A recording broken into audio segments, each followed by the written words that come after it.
Video को like कीजिए, share कीजिए और चैनल को सब्सक्राइब कीजिए। लेटेस्ट वीडियो नोटिफिकेशंस के लिए बेल आइकन प्रेस कीजिए। चलिए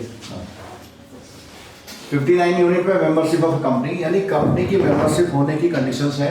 कौन हो सकता है मेंबर, कैसे बन सकते हैं? तो उसने बोला क्या है, the subscriber of the MOA, MOA में जिसने भी अपना नाम दर्ज करवा लिया। दूसरा क्या है, एग्री इन राइटिंग, लिख करके बोल दी सहमति। तीसरा, holding of shares entered as beneficial in depository. Depository का मतलब होता है वो ऑर्गेनाइजेशन जो शेयर्स सिक्योरिटीज के डीमेट फॉर्म का रिकॉर्ड रखता है। अगर आप जब भी कभी शेयर लेंगे बाजार से, तो शेयर लेने के बाद जो स्टेटमेंट आएगा, वो स्टेटमेंट जहां से आता है उसको बोलते हैं डिपॉजिटरी। आपका एनपीएस का स्टेटमेंट आता है, कहां से आता है? एनएसडीएल से आता है। यानी NPS is a kind of investment. वो कहां जा रहा है, डिप्लॉय होता है अल्टीमेटली, मतलब नहीं, डिप्लॉय कहां होता है? अरे नहीं भाई, डिप्लॉय फंड कहां जाता है आपका? इन्वेस्ट कहां होता है? बताओ। Pension fund. अरे आपका पैसा जो एनपीएस से कटता है वो इन्वेस्ट कहां होता है? म्यूचुअल फंड, शेयर मार्केट में ही तो होता है भाई। तो शेयर मार्केट में होने का मतलब इलेक्ट्रॉनिक रिकॉर्ड। तो अगेन फिर वो नाम आ गया क्या? डिपॉजिटरी। ठीक है, तो शेयर लेने मात्र से नहीं काम चलेगा, आपका नाम क्या होना चाहिए? डिपॉजिटरी में भी लिस्टेड होना चाहिए। ठीक है, यानी मेंबर। देखिए, तो ये बातें आ गई। अच्छा, अब बात आती है कि ये ऐसा कैसे हो सकता है?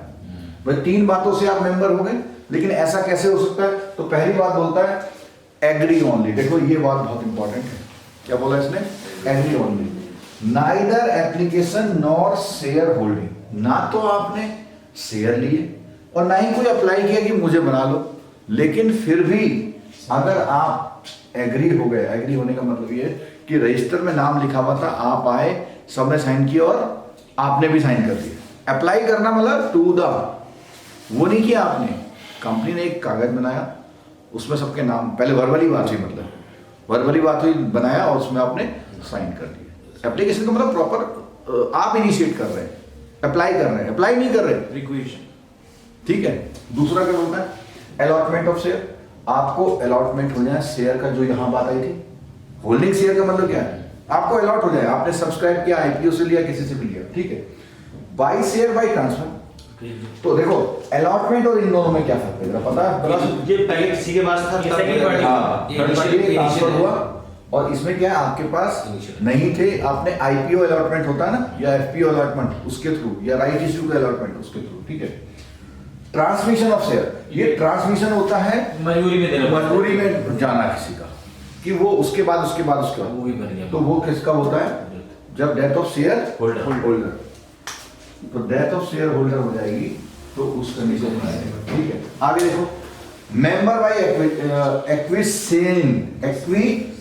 इसका मतलब क्या है? मेंबर बाय, क्या बताया मैंने आपको? मौन स्वीकृति देना। इसका मतलब है मौन स्वीकृति।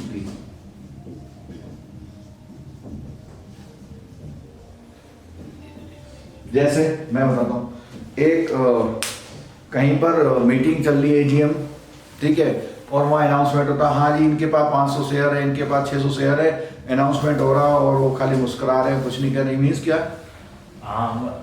मान रहे हैं कि मेरे पास ये चीज है, और लास्ट में जब मीटिंग खत्म हुई कि आज की मिनट लिखी गई, सबके शेयर बताए गए, ये करा गया, सबने साइन करे, आपने साइन कर दिया, तो ये मौन स्वीकृति होगी। ठीक है, आगे देखिए। तो ठीक हो गया। तो ये क्या बातें हुई? एक आया ज्वाइंट मेंबरशिप फर्स्ट। ये देखना, ये ध्यान रखना, जब भी शेयर होल्डर में ज्वाइंट नेम होता है तो उसमें फर्स्ट वाला मेन बना जाता है। फर्स्ट वाला जो होल्डर है वो अकाउंट में। ठीक है, अकाउंट में तो अलग होते हैं, आइदर सर्वाइवर होता है, किसी चीज होती है, लेकिन शेयर में आइदर सर्वाइवर नहीं होता। शेयर में क्या होता है? लिखा है उसमें सिंगल मेंबर से ही जाना जाएगा। हाँ, सिंगल मेंबर से ही जाएगा। ठीक है, तो पहले वाले नाम से जाना जाएगा। ठीक हो गया। तो इसके बाद देखो क्या है, who can be member of a company. वो तो मेथड थे। पहली बात है ये हु इज, कौन है, ये क्या है? Who is. और दूसरा क्या है कि कैसे हो सकता है, और तीसरा क्या है? कौन कैसे हो सकते हैं? हाउ। ये सब कैसे होगा। तो ये जो जितनी बातें लिखी, इनका क्रक्स आएगा। पहली बात क्या लिखी है? क्या जी पहली बात देखो Any person competent to contract. हाँ, तो इसके लिए पहली कंडीशन आ गई, क्या वो कॉम्पिटेंट होना चाहिए, किसके लिए, कॉन्ट्रैक्ट के लिए। और कॉन्ट्रैक्ट कॉम्पिटेंट वही होता है क्या हो, वो मेजर हो, और क्या हो, दूसरी बात Sound mind. साउंड माइंड हो, और बताओ, पैसे और बोलो बोलो भाई, कॉन्ट्रैक्ट पढ़ लिया आपने, इंसॉल्वेंट ना हो, Solvent. और यूनिटिक ना हो। लुनेटिक ना हो, बिल्कुल ठीक है, और कौन कौन हो सकता है? कंपनी खुद हो सकती है। Not barred by the court, ये भी एक पॉइंट है, कोर्ट ने मना नहीं किया हो कि यार ये किसी लायक नहीं है, ठीक है, तो उसमें हो गया ठीक। हाँ, तो पहली बात हुई कॉम्पिटेंट टू कॉन्ट्रैक्ट हो गया। दूसरा क्या है, माइनर द पर्सन, इस तरह से बनते हैं. माइनर, और कौन, दूसरा का नाम क्या दिया हुआ है? Minor person of unsound mind. हाँ, नहीं इसके बारे में क्या लिखा बहुत बात अच्छा. Minor as per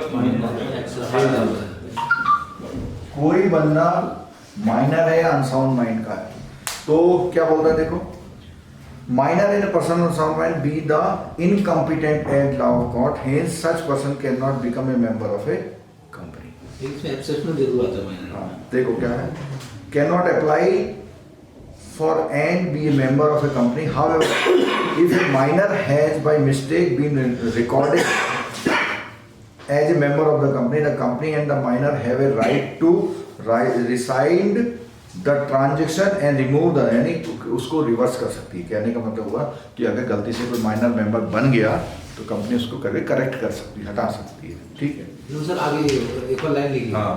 However, if a minor has been allotted share and his name is entered in the register of members, he incurs no liability during the mine. वही बात है, कल मैं बात नहीं कर रहा था कि कंपनी में क्या हुआ, सब बातें छोड़ दो, आजकल क्या हो रहा है, छोटे छोटे बच्चे गेम खेल रहे हैं, कुछ खेल रहे हैं, उन्होंने कंपनी बना ली, मान लिया बन जाएगी, लेकिन वो वहां फेल हो जाएंगे जब वो बात आएगी लड़ाई झगड़े की। दूसरी कंपनी जब बोलेगी यार ये तो माइनर है, इसको छोड़ दो, तो वही है बात की हावेवर वाली बात यही है कि हावेवर जो होती है लॉ में एक कॉमा होता है, हर एक्ट में हर सेक्शन में हावेवर जरूर पढ़ना है, इन कंडीशनों में ऐसा हो सकता है, ठीक है। आगे देखो, कंपनी एज ए मेंबर, किसी दूसरी कंपनी के शेयर ले सकती है, अपने नहीं। कंपनी एज मेंबर, क्लियर होनी चाहिए, इसमें नहीं है। हाँ, किसी दूसरी कंपनी, यानी कि कंपनी भी खुद किसी कंपनी के किसी कंपनी के शेयर लेगी तो वो कंपनी, क्योंकि लीगल पर्सन है अलग से, वो कंपनी भी क्या हो जाएगी, मेंबर हो जाएगी। तो उसमें बोलता है as a company is a legal person, it can become a member of another company provided it is so authorised by the member. और ये कहाँ ऑथराइज होना चाहिए, MOA में लिखा होना चाहिए अकॉर्डिंगली, ठीक है। फिर क्या अगला, पार्टनरशिप फॉर्म नहीं हो सकती है। Partnership firm, since A partnership firm not, आप देखो ये बात आ गई, देखो एक partnership firm, partnership firm can not B, तो ये वाली बात यहां पे आ गई, ये और ये एक तरह से एक बात हो गई, ठीक है। आगे बोलता है registered society, society registered can hold share in A company, तो इसका मतलब क्या होगा, सोसाइटी अलाउड है, जो कंपनी से रजिस्टर, ठीक है। और कैसे होगी, अगर वो क्या करेंगी, बाय होल्डिंग ऑफ,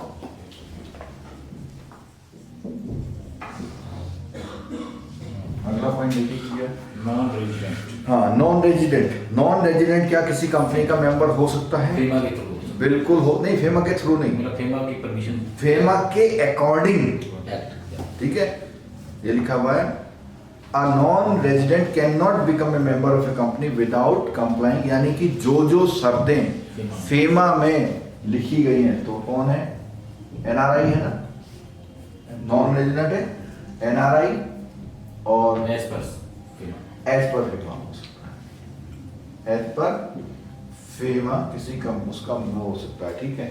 और देखो इसमें एक वर्ड लिखा हुआ, देखो सुनो, ये हमने NRI सही लिखा हुआ, नॉन रेजिडेंट है ना, हाँ NRI नहीं है, NR होगा, क्योंकि NRI तो कंपनियों में होल्डिंग रखते हैं भाई, इंडियन है ना वो, ये आई नहीं है यहाँ पे। Non-resident. हाँ, नॉन रेजिडेंट, इंडियन नहीं बोला हुआ है। तो नॉन रेजिडेंट इंडियन होता तो एनआरआई होता, इंडियन की तो बात ही नहीं कर रहा, फॉरेन की बात है क्या? फॉरेन की बात करता है। तो वो कब हो सकता है, फीमा में ऐसा कुछ अलाउ हो या कंप्लाई किया हो तो ही हो सकता अगर क्वेश्चन में एनआरआई आ गया तो वो मतलब यस है। जैसे एनआरआई कंपनी नहीं होती है, होती है बहुत। मैं बताता हूँ सिंपल सा एग्जांपल। एक पर्टिकुलर ईयर में अमिताभ बच्चन को एनआरआई का स्टेटस मिला था, जिस दौरान वो पूरे साल भर में 6 महीने से ज्यादा शूटिंग में रहे थे, कहीं यहाँ नहीं रहे, कहाँ रहे, तो उस साल पर्टिकुलर ईयर एनआरआई का दर्जा उनको मिल गया, जबकि उनकी कंपनी चलती थी यहाँ पे। ठीक है, तो इसलिए ठीक हो गया। आगे देखो, फिक्सिशियस पर्सन, फिक्सिशियस माने हाँ मतलब काल्पनिक। काल्पनिक ये है कि भैया इसको क्या कर सकते हैं, और इसमें क्या है, राइट भी है और रॉन्ग भी, कि हो भी सकता है नहीं भी। कैसा, कहाँ लिखा हुआ है ये बात, फीमा ने ठीक है। अगला देखो, फिक्सिशियस में देखो दूसरा वाला देखो, otherwise induces a company by to allot और रजिस्टर हो सकता है क्या? क्या जी, ये तो पर्सन हो सकता है। नहीं नहीं कहाँ, पहली लाइन के हिसाब से तो ऐसा लग रहा हो सकता है। कहाँ, make in a fictitious name an application to a company for acquiring और सब्सक्राइबिंग शेयर्स देयरइन, और फिर बोलता है otherwise induces a company to allot एक मिनट और रजिस्टर एनी ट्रांसफर ऑफ। तो ये नहीं हो सकता, लेकिन अगर उसने फिर भी ऐसा कर लिया, मान लिया क्या है, फिक्सिशियस पर्सन था, उसने फिर भी क्या करा, मेंबरशिप ले ली, तो उसको क्या होगा, एक्ट में बोलता है shall be punishable with in imprisonment और टर्म ऑफ कितना, which may be extended to 5 year, 5 साल तक का हो सकता है। अच्छा, ये सब बातें, मेंबर तो बन गए। अब ये बात बताइए जब मेंबर से निकले कैसे। अब अगली बात क्या की, सेसेशन। सेसेशन का मतलब भेज देगा सर, पहले तो जिसके पास है वो भेज दिए। एक तरह से उसकी वो खत्म करना, सेसेशन माने खत्म करना, मेंबरशिप बन गया उसको टर्मिनेट करना, हटाना। कैसे हो सकता है, सेसेशन। एक तो पहली कंडीशन में उसने भेज दी, दे दी, दूसरे को दे दी, तो जैसे वो हो सकता था वैसे ही उसका रिवर्स हो जाएगा। जो जो काम उसने बनने के लिए किया उसका रिवर्स करो। मौन स्वीकृति दी, अब बोल दो भैया नहीं बनना। शेयर थे उसके पास, अब बोल दो बेच दो। मेमोरेंडम में वो था, उसमें मेंबर था, वो हट जाओ वहां से, डिक्लेयर कर दो। तो इसमें क्या है, पहली बात तो ट्रांसफर ऑफ शेयर है, दूसरा क्या है, शेयर्स आर फोरफिटेड। फोरफिटेड का मतलब जब्त हो गए एक तरह से, मतलब भाई नहीं है तुम्हारे शेयर, कई कारण हो सकते हैं। दूसरा बोलता है, ये बोलता है if the shares are sold pursuant to a decree of a court, यानी कि कोर्ट से कोई ऐसा आदेश हो गया भैया इसके शेयर आप बेच दो। ठीक है, अगला क्या है, if the member surrender his shares to the company where such surrender is permitted. तो कई बार बेचने बेचने के अलावा यहाँ क्या गया, सरेंडर वर्ड आ गया। बेचना एक अलग चीज है, सरेंडर एक अलग चीज है। कि भैया ये रखो, जैसे एलआईसी सरेंडर करते हैं, एलआईसी सरेंडर करें। ठीक है, आगे देखो, if he resigns the contract to take the shares on the ground of the mispresentation of the अभी देखो एक बात और आई कि भैया ये अपने शेयर पकड़ो, आपने तो अपने प्रोस्पेक्टस में बोला था कि हमारी कंपनी ये है, ये है, ये तो है ही नहीं, यानी कंपनी ने मिसलीडिंग करा उसको उस केस में। आगे क्या, if a member is adjudicated insolvent, और ये बात हो गई कि अगर कोई मेंबर क्या हो जाएगा, कोर्ट द्वारा ये डिक्लेयर हो जाएगा कि भैया ये बंदा क्या है, एडजुडिकेटेड है। और अगला क्या है, डेथ। और अगला क्या है, डेथ। डेथ में क्या है कि डेथ जैसे ही होगी तो वो क्या हो जाएगा अपना, इसमें लिखा हाउएवर, डेथ वाले पॉइंट में देखो, उसके बाद हाँ, the state of deceased member remains liable until the shares are registered in the name of his legal representative. जब तक उसके, मान लिया उसने लीगल रिप्रेजेंटेटिव को बना रखा उसके नाम है, तब तक वो लायबल रहेगा, और अगर वो हट जाएगा तो नहीं रहेगा। अगला क्या है, redeemable preference share are redeem. अब इसमें सुनो, कुछ प्रेफरेंस शेयर हैं आपके पास और उनको रिडीम कर सकते हैं, और रिडीम कर लिया मतलब एक तरह से बेच ही दिया, तो शेयर्स में क्या होगा, रिडीम कर लिया। ठीक है, आगे क्या बोलता है, if the company is being wound up, ये तो बहुत ही सिंपल सी बात है कि कंपनी अगर क्या करेगी, बंद होगी, तो उसके मेंबर भी बंद हो गए, खत्म हो गए। ठीक है, अच्छा, अब बोलता है रजिस्टर ऑफ मेंबर, क्या बोला है? Register of member. तो बोलता है company act provides that every company shall keep a register of its member and enter following particular. क्या क्या होंगे रजिस्टर में, क्या क्या चीजें होंगी उसकी? तो रजिस्टर में क्या क्या चीजें होंगी? पहली नाम क्या है देखो, name, address and occupation. Name होगा उस मेंबर का और एड्रेस होगा और ऑक्यूपेशन। अगली बात बोलिए। अगर कंपनी है तो share capital, share held by each member, share capital distinguish और number of share. Share held का मतलब दो बातें हैं देखो, शेयर कैपिटल है अमाउंट वाइज और नंबर ऑफ शेयर है कितने शेयर ले रहे हैं। डिपॉजिटरी में कितने हैं। हाँ, फिर अगला क्या है?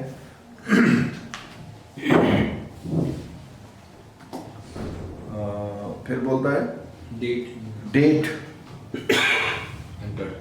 Bye are held with a depository and the amount paid or agreed to be a considered as paid of the this share।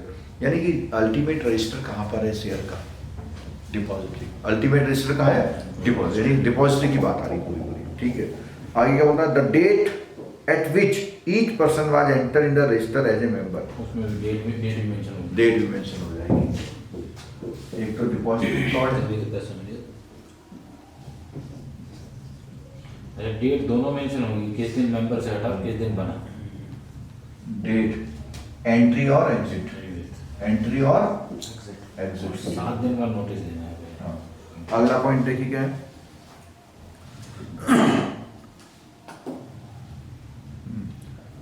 After giving not less than 7 days previous notice by advertisement in some newspaper circulating in the district in which the registered office of a company। अब कहाँ बात हुई कि भैया सारा काम धंधा notice वोटिस public को कहाँ दिया जाएगा? जहां पे वो कंपनी जिस डिस्ट्रिक्ट में रजिस्टर्ड है उस डिस्ट्रिक्ट के कुछ में न्यूज़पेपर में, ठीक है। और कितने दिन ने बोला है? कम से कम 7 दिनों का नोटिस देना पड़ेगा। और बोलता है close the register of member और register of debenture holder for any period not exceeding the aggregate कितना है? 45 days in each year but not exceeding 30 days at one time। तो सबसे पहली बात बोली उसने, पूरे उसमें कितना बोला उसने? पूरे साल में, ईयर में 45 दिन। 45 दिन। क्या चीज है सर 45 दिन? और किसी महीने में 30 दिन। वन टाइम में मैक्सिमम 30 डेज। 30 days। ये शेयर्स के बारे में। हाँ। फिर ये पॉइंट ये है कि जैसे कोई कंपनी काम कर रही है, कभी आपने देखा वेबसाइट अंडर मेंटेनेंस आती है, वेबसाइट होती है तो आप खोलते हो कि वेबसाइट अंडर मेंटेनेंस की, आपको 2 बजे बाद खुलेगी करके। उस मामले में कह रहा है कि ये जो रजिस्टर वगैरह है सारा मेंबर का डिटेल वगैरह, वो कह रहा है कि कभी कभी बीच में क्या करते हैं, रिनोवेशन होता है ना, साफ सफाई चल रही है आजकल, तो उस पॉइंट उस ड्यूरेशन में वो कभी भी क्या करेगा, किसी मेंबर की एंट्री नहीं करेगा। और वो क्या होगी, क्या बोल रहा है? 7 दिन पहले तो नोटिस देगा। पहली बात तो क्या देगा? नोटिस देगा, भैया हम 15 नवंबर से इतने दिन के लिए बंद करेंगे। कितने दिन के लिए मैक्सिमम बंद कर सकता है? 30 दिन एट वन टाइम। 30 दिन के लिए बंद कर सकता है, लेकिन ओवरऑल इन ईयर 45 यानी वो 5-5 दिन कई बार कर सकता है, 7-7 दिन भी कई बार कर सकता है। ओवरऑल वो 45 दिन से ईयर ज्यादा नहीं जाएगा और एक बार में 30 दिन से ज्यादा नहीं जाएगा। ठीक हो गया।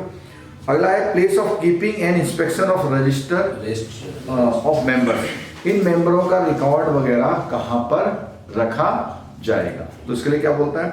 सच other place has been approved. पहली बात तो बोला है कि जो सिटी है, ये लिखा है it may be kept at any other place with in the city, town, village in which registered office is situated.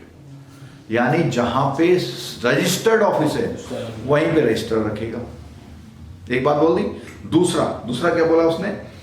If such office place has been approved by the purpose of special resolution pass by the company. तो एक तो normal बात होगी, दूसरी बात होगी company ने अपने रिजोल्यूशन में ही कहा है कि हम अपना रजिस्टर भैया दिल्ली में रखेंगे। स्पेशल रिजोल्यूशन है, ठीक है। और स्पेशल रिजोल्यूशन कहां से होता है? एजीएम के थ्रू होता है, एनुअल जनरल मीटिंग के थ्रू होता है, ठीक है। और आगे बोलता है the registrar of company has been given in advance a copy of the proposed special. और किसको देना पड़ेगा? अगर आप ये चीजें बदल रहे हैं तो सबसे पहले एडवांस नोटिस किसको देना पड़ेगा? रजिस्ट्रार आरओसी को देना पड़ेगा, तभी आप ऐसा कर सकते हो। Register are to be open during the business hours to inspection of any member और डिवेंचर होल्डर को भी अलाउड है, ठीक है, विदाउट फीस।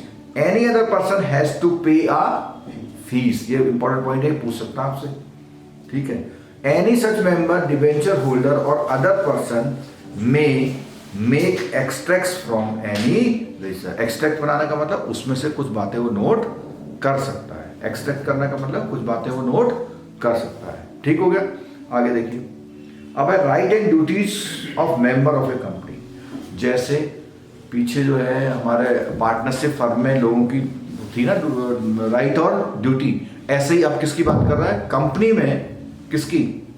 मेंबर की क्या राइट्स हैं और क्या ड्यूटी। जैसे अभी थोड़ी देर पहले हमने देखा कि वो इंस्पेक्ट कर सकता है, वो उसके राइट्स थे। तो अब सुनो, देखो पहला क्या है, liability of A member of a company depends upon the nature of company. तो ये हमने पहले पढ़ा था। अनलिमिटेड में क्या रहेगा? वो जितने भी कर्जे होंगे उसके निपटाने पड़ेंगे, ठीक है। और लिमिटेड में क्या होगा? बाय गारंटी, वो जितना उसने वो पहले से गारंटी कर रखी है, मनी एग्रीड होगा जितना, उतना देना पड़ेगा। तीसरा क्या बोला है? कंपनी लिमिटेड बाय शेयर, भाई जितने मेरे पैसे लगे हुए वो ले लो आप, और कुछ नहीं हमें पता। कंपनी अगर कर्जे में भी आ गई, जैसे सिंपल बात बताता हूं मैं, अभी कौन सी कंपनी कर्जे में चल रही है? बड़ी न्यूज में चल रही है, किंगफिशर कर्जे में चल रही है ना। तो उस कर्जे की देनदारी उसके जो डायरेक्टर्स वगैरह जो उसके मेंबर हैं उनकी कितनी है, तो वो डिपेंड करता है किसने कैसी वो ले रखी है। अगर उसने कहा भैया मेरे जितने पैसे लगे, तो अब कर्जा होने का मतलब क्या है? उसके एसेट बेच के भी वसूली नहीं हो रही, मान लिया, तो वो कर्जा कौन देगा? तो वो यहां डिफाइन है। अगर वो एग्री होगा, शुरू वाले अनलिमिटेड लायबिलिटी होगी अगर मान लिया, तो कर्जा कहीं ना कहीं से देना पड़ेगा। और लिमिटेड होगी तो जितने शेयर है भैया उतना, मैं अब तुम पर कुछ है नहीं, ठीक है। आगे देखो, राइट्स ऑफ मेंबर, ये क्या थी? लायबिलिटी थी। ये क्या थी? लायबिलिटी। और राइट्स में क्या बोलता है? देखो पहले बार स्टैट्यूटरी राइट, यानी संवैधानिक अधिकार जो उसे कानून से मिले हुए हैं। वो क्या अधिकार है? देख लो पहले एक बार, वो कहाँ लिखे हुए हैं? The rights can not be taken away और modified by memorandum of association और द आर्टिकल ऑफ एसोसिएशन। यानी ये राइट्स ऐसे हैं जो इन दोनों से बदले नहीं जा सकते। वो स्टैट्यूटरी राइट है। कौन से वाले? संवैधानिक अधिकार। सिंपल सी बात है, जैसे संविधान में बोला मौलिक अधिकार बोला हुआ है, कोई भी धर्म अपनाने का अधिकार बोला हुआ, तो ये जो स्टैट्यूटरी राइट है वो कोई कंपनी अपने मेमोरेंडम में नहीं लिख सकती ऐसा, सबके लिए कॉमन होता है। और बोलता है some of the state right available to member are the, क्या है? पहली बात है, देखो सबसे पहले है priority to have new offered in case of company propose the increase. तो जो लोग मेंबर हैं तो उनको क्या बोलना चाहिए? प्रायोरिटी। आपने सुना है शेयर होता है right issue. Share right issue का मतलब ये होता है कि जिस कंपनी के मेंबर्स पहले से जो लोग हैं सिर्फ उन्हीं को शेयर बेचना। कहते हैं कंपनी राइट इशू लाई है, उसका मतलब क्या होता है कि ऑलरेडी जो एग्जिस्टिंग शेयर होल्डर है उन्हीं के लिए ऑफर आया है, वो उसको बोलते हैं राइट होल्डिंग, ठीक है। दूसरा बोलता है to receive notice in a meeting, भाई उसको अधिकार है क्या? मीटिंग होगी तो बताओगे आप उसको। अगला है ट्रांसफर शेयर्स, क्या करने का अधिकार है? शेयर को ट्रांसफर करने का अधिकार। Receive copies of annual accounts of the company, वो आता है ना, जितने लोगों का शेयर होती है तो एक बुकलेट आती है, जो शेयर होल्डर होते हैं कंपनी के उनको हर साल एक बुकलेट आती है, उसमें पूरे साल का लेखा जोखा होता है, अकाउंट का बारे में होता है, ठीक है। इंस्पेक्ट रजिस्टर, ये तो बहुत ही एक कॉमन सा राइट है। हाँ, आगे बोलता है to apply the CLB, CLB की फुल फॉर्म लिख लो, कंपनी लॉ बोर्ड। CLB को लिख लो company law board, company law board. तो company law board to call annual general meeting, AGM है, ठीक है। इसलिए कैसे कर सकता है? If the board director fails to call such a meeting. अगर देखो अभी कल हमने उसने पढ़ा था कि उनको एक स्टैट्यूटरी मीटिंग करनी जरूरी है कंपनियों को, कल पढ़े थे ना हम लोग। तो उसमें ये बोलता है कि अगर वो नहीं करते हैं तो कंपनी लॉ बोर्ड कहेगा, नोटिस देगा भैया मीटिंग होगी, आ जाना सब लोग, ठीक है। और अगली बोलता है to convene an extraordinary general meeting of the company, कोई एक्स्ट्रा ऑर्डनरी मीटिंग रख सकता है। Appoint the directors and auditors at the general meeting of the company, कौन किसकी पावर है सारी है? मेंबर्स की। और ये सारी पावर्स कौन सी हैं? स्टैट्यूटरी, यानी कोई कंपनी इन पॉइंट्स को बदल नहीं सकती। हाँ, कोई भी अगर कंपनी है तो उसमें ये बातें तो अलाउड है। ठीक है, आगे। Approach the CLB to order a investigation, यानी कि कंपनी लॉ बोर्ड को कोई डिस्क्रिपेंसी अगर चल रही तो शिकायत कर सकता है कौन? मेंबर। ठीक है। To file a petition in high court to order the winding, यानी कंपनी का कोई दूसरा बंदा, कंपनी के बाहर का बंदा कंपनी को बंद करने की अपील नहीं कर सकता, लेकिन कोई अगर मेंबर है तो वो क्या कर सकता है? कंपनी को बंद करने की अपील कर सकता है। ठीक है, आगे। अब एक और डॉक्यूमेंट्री राइट, तो देखो राइट्स में पहला क्या आ गया? स्टैट्यूटरी, और दूसरा क्या हो गया? डॉक्यूमेंट्री। तो डॉक्यूमेंट्री राइट में क्या लिखा है? पढ़ो इधर। These rights are conferred upon the member by the memorandum of association and article of हाँ, अब association। देखो सुनो, पहली बात हुई ये मेंबरों के ऊपर डाला गया है हाँ। कागजों से, दोनों चीजों से। राइट्स है ना, तो पहला तो है स्टैट्यूटरी। By default. हाँ, स्टैट्यूटरी फॉर ऑल। ठीक है, Right. और एक और है not to be amended. Not to be change या अमेंडेड रूल। ठीक है, दूसरा क्या है? वो राइट जो MAO या AOA में लिखे हुए। AOA में लिखे हैं। ठीक है, तीसरे राइट में आता है, इसको बोला हुआ डॉक्यूमेंट्री राइट। क्या बोला हुआ? डॉक्यूमेंटेड।